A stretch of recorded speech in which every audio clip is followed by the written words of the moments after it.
All right, we're live. Here we are. Another week of Wild Earth Guardians Climate Energy Program Facebook Live check-ins on kind of the latest and greatest of the work that we're doing. I'm going solo today. The last few times we've been doing this now, this is the fourth time. I've had some of my staffers here, and but today I'm gonna wing it and go solo, and we are going to dive into kind of a couple things here. You know, it is September 11th, and we want to be mindful of the significance of this day, and how much sacrifices were made by first responders and rescuers. A lot of people coming together to try to make try to help us move beyond, learn and grow, become a better country as a result of what happens on September 11th. And I think we wanted to acknowledge that today by talking a bit about transition and the demise of coal in the Powder River Basin of southeast Montana and northeast Wyoming. And why transition? Well, transition from coal. The coal industry is collapsing right now, and it's basically a dead man walking. And the coal industry, because it is collapsing, is causing a lot of economic uncertainty, a lot of economic chaos, a lot of instability and insecurity. And on this September 11th, we think it's really important to acknowledge the security that goes along with having a stable energy supply and stable economies.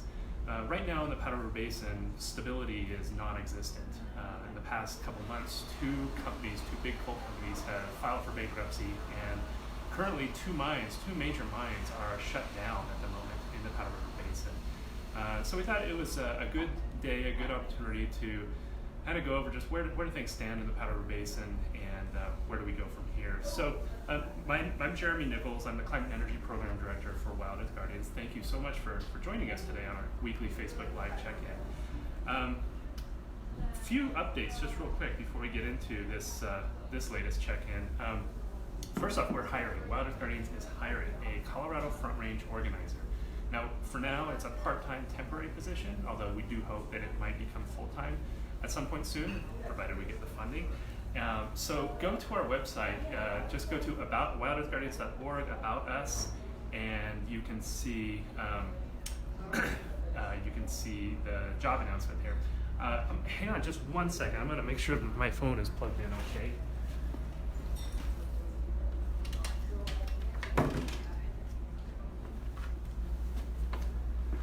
Sorry about that. Forgot to plug in the phone, make sure it doesn't run out of juice midstream here. So check that out, the job announcement. We're looking for a Colorado Front Range organizer, and we're accepting applications on a rolling basis or until the position is filled, so there's no deadline. So to the extent you want to apply, please get your application in as soon as possible. It's open right now. And this position, this front range organizer position, we're hoping will help us with our Colorado for Clean Air campaign, which if you missed some of our previous Facebook Live check-ins, our first one was all about our Colorado for Clean Air campaign, so go back and check that out if you'd like. And it's on our Facebook page, the past videos that you can check out. The other announcement is, I don't think this is on our website, but we recently mailed out our 2019 Mid-Year Strategic Update. So Wild Earth Guardians Mid-Year Strategic Update. And it talks about just all the great work that Wild Earth Guardians is doing to protect and restore wildlife, wild places, wild rivers, and health in the American West. It certainly features some of the work that the Climate Energy Program is doing, including our campaign to end the federal oil and gas program, which, in case you missed it last week, I had my staffer, Becca Fisher, our Climate Energy Program attorney. We talked about our campaign to secure a moratorium on public lands, oil and gas leasing.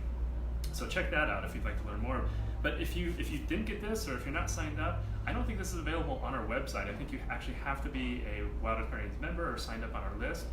So definitely underscores the need to get signed up and to be plugged in with Wild Earth Guardians, and you get a real intimate look on the work we're doing and the successes we're having, and also the challenges that we see ahead.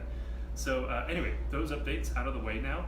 Let's talk about the Powder River Basin, and we actually did get a few questions emailed this time, which was great, because what we really want these Facebook Live events to be about is people bringing questions and gaining a deeper understanding about our perspective on the work we're doing, and other details that may not arise in the day-to-day work that we do. So great that we did get some questions emailed to us.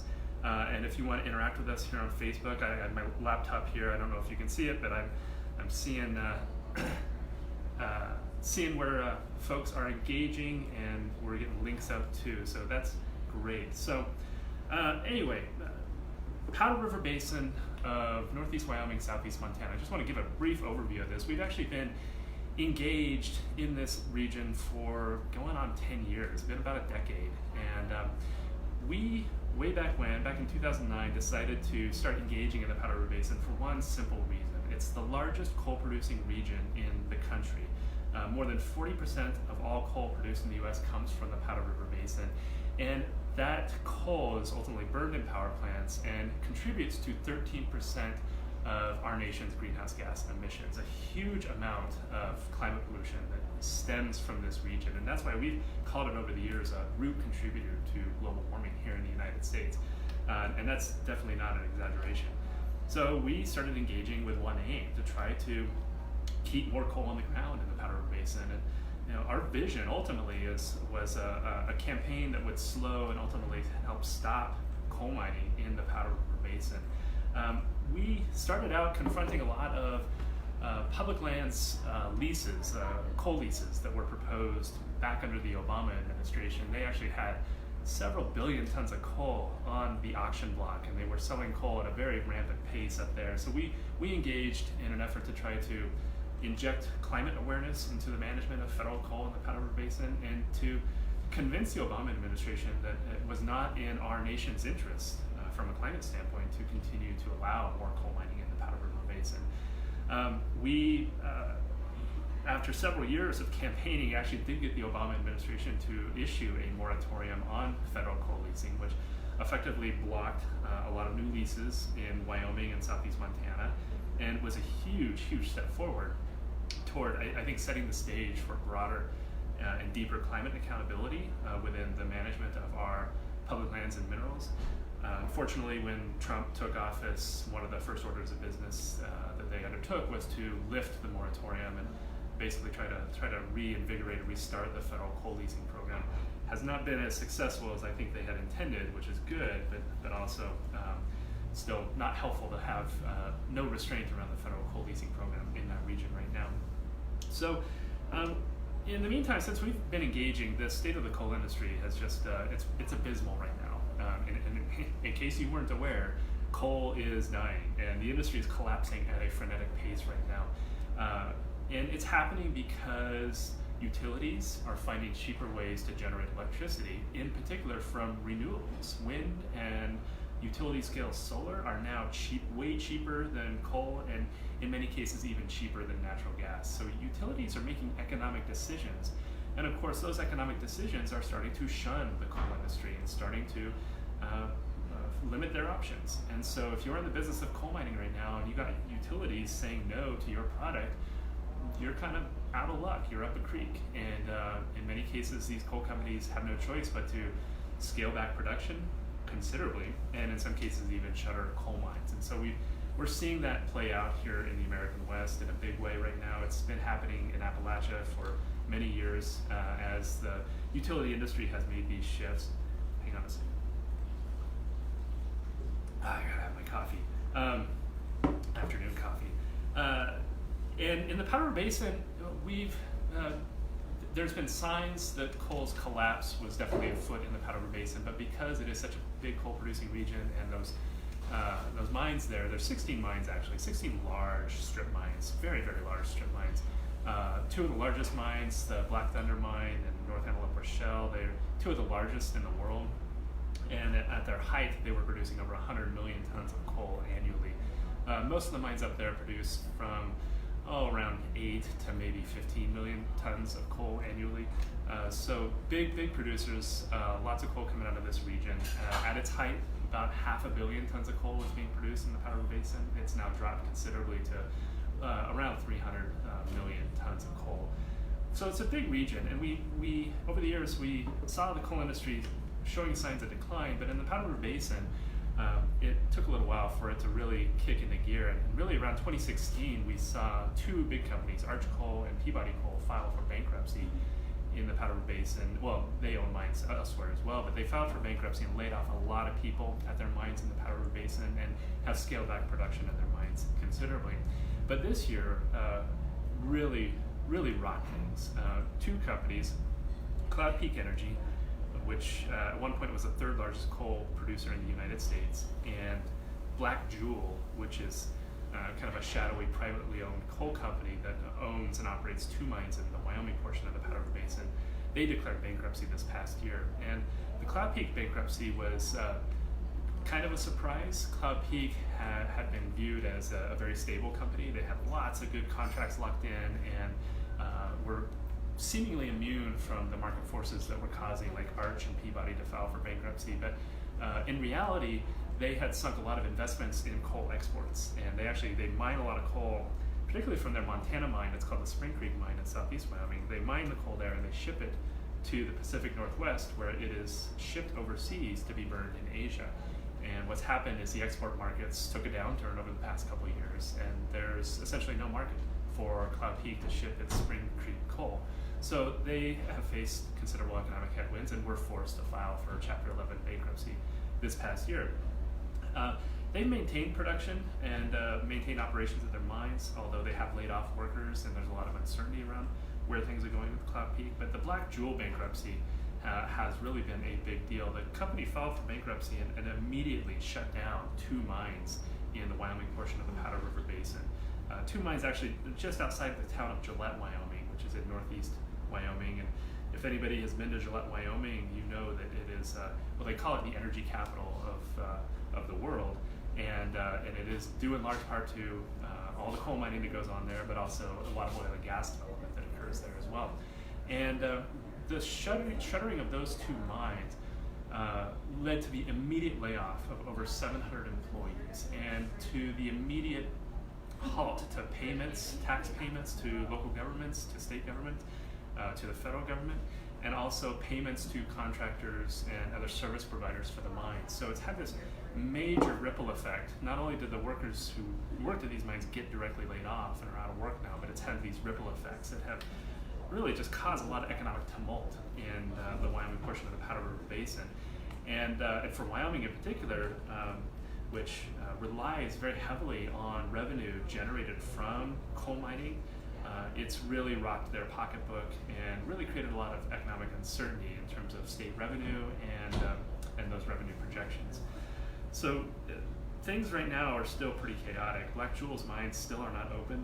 The company has tried to sell its assets and sell its company a couple times now, and it's their ability to sell the Wyoming mines has fallen through a couple times, and it seems like a given now that there's two mines up there. And it's, one of them is the Eagle Butte mine, which is north of Gillette. The other is the Bel Air mine, which is south of Gillette. It seems like they are never going to open up again.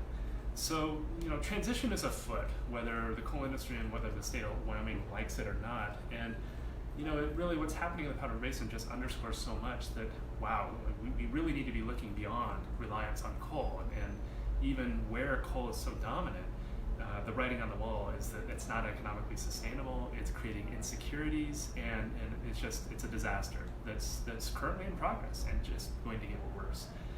So I want to get to the questions here. I'm blathering on enough. One of the questions was, is coal dead? And then what's stopping the ultimate demise of coal? And that's a good question. We do consider coal to be, we often say, a dead man walking. It's a ghost in many ways at this point, because we know that the future is not good. Coal is not getting any cheaper. In fact, it's getting more expensive. And as cheaper, more affordable energy sources are coming online and becoming more widely available and more effective, there's simply, coal can't compete anymore. So yeah, coal is dead for all intents and purposes. What's stopping the demise of coal is that we still burn a lot of coal in this country, and there's, in spite of the fact that a lot of power plants have shut down, there's a lot of power plants that are still operating and still burning a lot of coal. And even here in Colorado, which is where we're filming today from our Denver office, Wild Earth Denver office, more than 40% of our electricity still comes from coal in Colorado, and that's notwithstanding amazing progress we've made to set renewable energy goals and to really embrace climate action here. So the coal industry still has customers, and so long as there are still customers, they're not going to fully go away. But it does seem like the trend is certainly that their demise is may not be imminent, but it's inevitable. So anyway, that's that question. Somebody asked about the latest updates on the coal company bankruptcies, and explain a little bit about where things stand right now. But one interesting thing that's arisen, and there was another question in relation to this too, where somebody asked, I heard the Navajo Nation is buying coal mines in the Peabody Basin. Is that true? That very much relates to what's going on with Cloud Peak Energy's bankruptcy. So over the last couple of weeks, we learned that Cloud Peak Energy intends to sell its mines, and they have 3 mines up there in the Peabody Basin. Their Spring Creek mine in Montana, it's called the Cordero Rojo mine in Wyoming, and then south of that is the Antelope mine. And big producers, Cloud Peak is a big coal company. Like I said, at one time they were the 3rd largest producer in the U.S. I think they're now the 4th. They announced that they intended to sell their operations to a company called the Navajo Transitional Energy Company, or NTEC as we call them. And NTEC is actually technically owned by the Navajo Nation. And the Navajo Nation is not in Wyoming or Montana. The Navajo Nation is in the Four Corners region, straddling the states of Utah, Arizona, and New Mexico. And once we got wind of this, our immediate question was, what in the hell is the Navajo Nation doing investing in coal mines in Wyoming and Montana? Well, we still don't have an answer to that, but we do know that it seems like this company agreed to buy Cloud Peak's mines without informing the Navajo Nation government and without seeking their permission, and maybe using Navajo Nation money to guarantee some of its debt and to be allowed to acquire these mines and to operate them. So interestingly, it's almost like this company has gone rogue. This Navajo company has gone rogue and is now basically gambling with Navajo Nation resources and money in the hopes that it can make it big in the Peabody Basin of Montana and Wyoming. And everyone we're talking to, including experts, economic experts and coal mining experts, are saying it's absolutely crazy, that there's absolutely no chance that this company, the Navajo Transitional Energy Company, will be able to survive because just where things are going for the coal industry generally, but also for Cloud Peak Energy in particular. Like I said, Cloud Peak has lost, I think I saw a chart recently that said Cloud Peak's production has declined 40% in the last 4 years. That's a huge decline. So for NTEC, the Navajo Transitional Energy Company, to acquire that Cloud Peak's declining production and their massive debt and these, to operate these mines, it seems like it's an economic disaster waiting to happen. The unfortunate thing is if NTEC, the Navajo Transitional Energy Company, can't hack it, that it could be the Navajo Nation and the people of the Navajo Nation who've ultimately foot the bill for any economic mistakes that this company makes. We're still trying to get a handle on what it all means, but it's pretty crazy and definitely seems like some shady dealings with this NTEC company and their relationship with the Navajo Nation. So stay tuned for more on that front. One other question that came up, how can coal companies afford to stay in business? Well, the reality is they can't. Most coal companies have massive amounts of debt, so much so that Cloud Peak Energy and Black Jewel had to file for bankruptcy. They increasingly just can't justify it. They can't hack it anymore. They're still generating revenue, but as far as debt and capital investments and maintaining infrastructure, it's becoming very tenuous for them right now. So they can't afford to stay in business, at least not too much longer. One thing, we talk a lot about, there's a question here about transition and what is the federal government doing to help advance transition. And, we actually have been, since we started engaging the Peabody Basin, we've had one message, and that's keep it in the ground. Let's keep our coal in the ground for our climate. But we have tried to be very clear and honest with people that keeping coal in the ground also requires that there be a plan for transition, and what we like to call just transition. Just transition, both in terms of a justice context, but also just as in just get it done. So we have to keep coal on the ground, but we don't want to leave miners in the gutter. We don't want to leave economies in shambles. Let's keep it in the ground and move on to more sustainable and prosperous economies. That's been our message from day one. We actually really pushed the U.S. Department of the Interior very hard with this ask.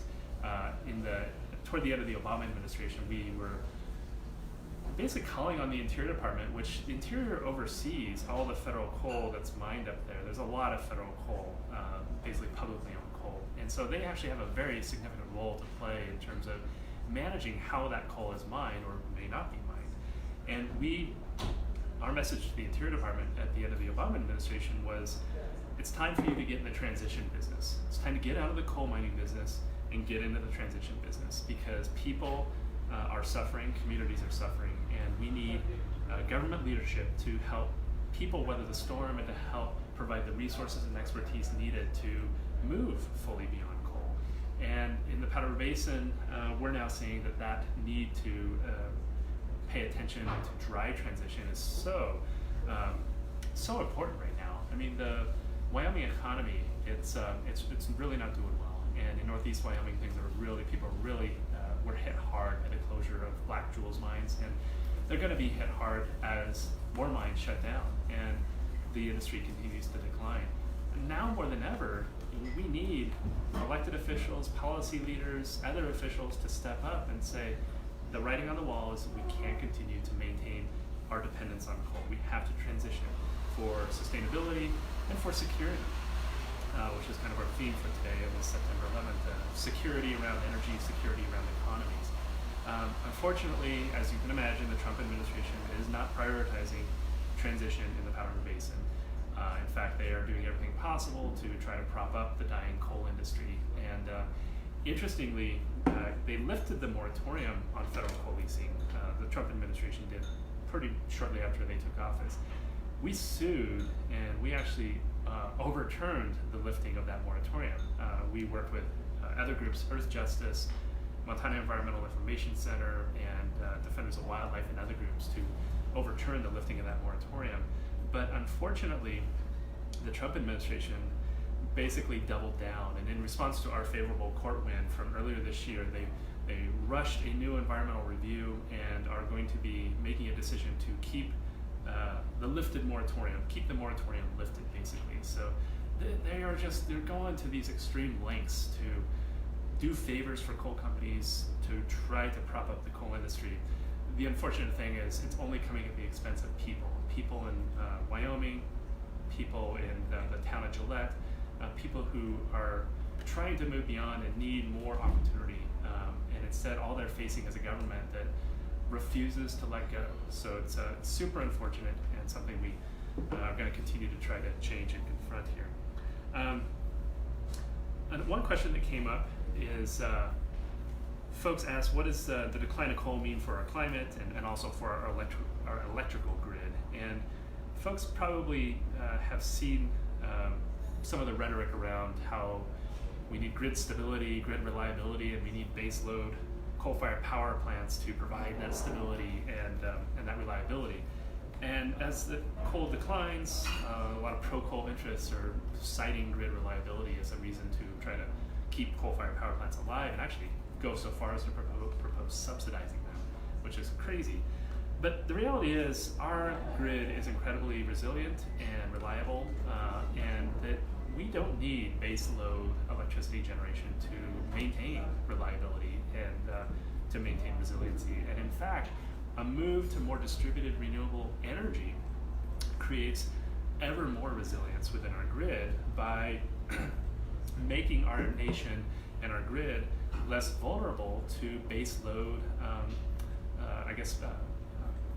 baseload power plants going offline, or baseload power plants facing maintenance issues or the like. I mean, this is really the flip side to all this. You know, when you have a baseload facility, you have a lot of power or electricity generating capacity concentrated in a very small area. And if something were to happen to that power generation, then it would have a huge impact on the grid. So baseload power is actually less secure more risky than distributed power. Whereas distributed, if you're talking like rooftop solar or distributed wind generation, you have a few wind turbines go out, it has a minimal impact on the grid, and reliability is not impacted at all. So actually the move to distributed generation is good for us, good for our grid, good for reliability and security. So as the coal industry declines, it's actually making us a healthier country from an energy standpoint. So it's good. And what it means for the climate, well, the less coal we burn, the more greenhouse gas emissions we prevent. That is awesome. That's awesome for our climate, and that's exactly what we need to be doing here, is getting as much coal offline as quickly as possible. We tried to do that by confronting the source, going after the production of the mining, but I know a lot of other groups are doing great work in terms of advancing great renewable energy policies and renewable energy goals on a statewide basis. And together, that kind of the production side of climate policy and then the consumption side, really combining them is our best chance at really curtailing greenhouse gas emissions as quickly and effectively as possible. So we need it all. We need all the advocacy we can get. One question that came up too is that folks asked, what does the decline of coal, will the decline of coal lead to a higher demand for fracked gas? So, there is this concern that as we transition from coal, that natural gas will simply replace it. And, the unfortunate reality is that's happened a lot over the past few years. As coal-fired power plants have declined, utilities have invested in more natural gas-fired generating capacity. And that's even happened here in Colorado, where Xcel Energy built a brand new gas plant in North Denver after deciding to shut down the coal-fired power plant in North Denver. It's very unfortunate.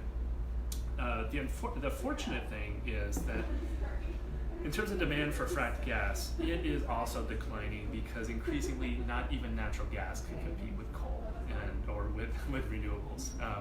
Renewables are outpacing natural gas, not everywhere, but in many places. And there was actually a Bloomberg story that came out yesterday, I believe, that talked about how by the mid-2030s that natural gas plants will not be economic anywhere at any scale. And so the writing on the wall is that natural gas is going away too.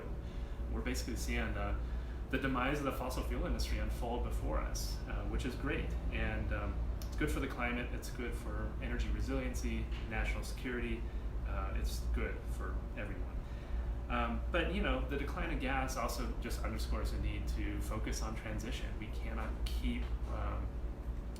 can't keep relying on fossil fuels or trying to prop them up or subsidize them. We have to plan for the inevitable demise of the oil and gas industry, of relying on natural gas for power generation, in addition to the inevitable demise, planning for the inevitable demise of the coal industry. So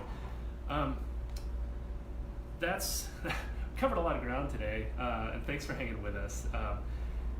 Transition is so critical. We have to keep our fossil fuels in the ground, and in the Powder River Basin of northeast Wyoming and southeast Montana, that the need for transition is more apparent and urgent than ever before.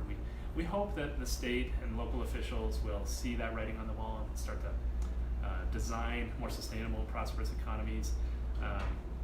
We have yet to see that happen, but in the meantime, we're happy to see the coal industry go down.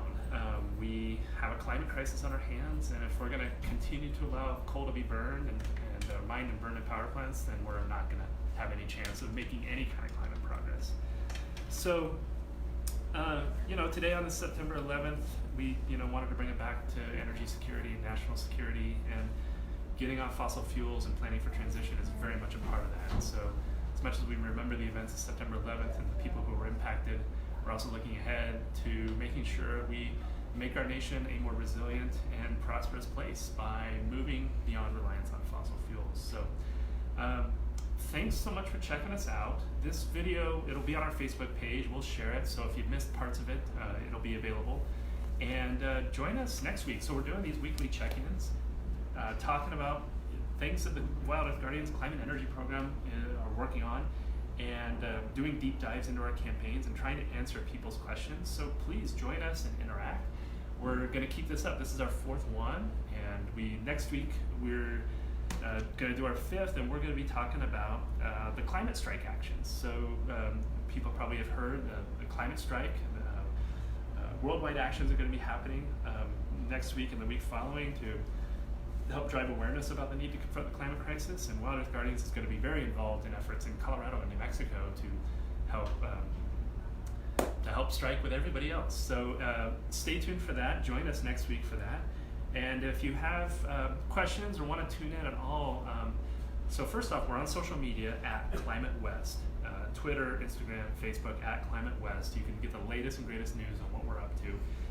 Please plug in, please follow us, and also email us. My email is jnichols, jnichols @wildearthguardians.org. Email with anything, questions, concerns, ideas. We want to hear the feedback, so keep it coming. Thank you so much for joining us, and enjoy the rest of your week. We'll see you next week.